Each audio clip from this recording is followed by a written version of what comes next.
मोठ्या बातमीनं पुण्यामध्ये एका तरुणानं चक्क बोगस पदवी प्रमाणपत्राद्वारे बँकेत नोकरी मिळवल्यानं एकच खळबळ माजली आहे। वैभव जाधव असं या तरुणाचं नाव आहे। तर या वैभव जाधवनं पुणे विद्यापीठाशी संलग्न असणाऱ्या एका कॉलेजमधून शिक्षण घेतलं।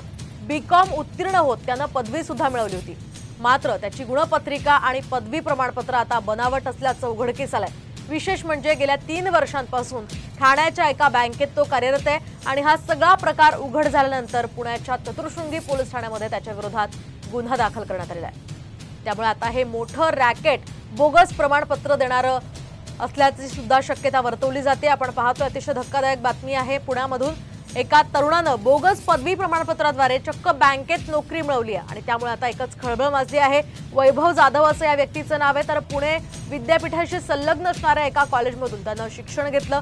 बीकॉम उत्तीर्ण होत त्यानं पदवी सुद्धा मिळवली होती, पण त्याची गुणपत्रिका आणि पदवी प्रमाणपत्र हे बनावट असल्याचं आता उघडकीस आलंय। विशेष म्हणजे गेल्या 3 वर्षांपासून हा व्यक्ती ठाण्याच्या एका बँकेत कार्यरत असल्याचं सुद्धा कळत आहे। त्यामुळे आता यामध्ये नेमकी कोणती टोळी आहे बोगस प्रमाणपत्र देणारी ते पाहणं अतिशय महत्त्वाचं असणार आहे आणि या संदर्भात कारवाई होणं सुद्धा तितकंच गरजेचं आहे।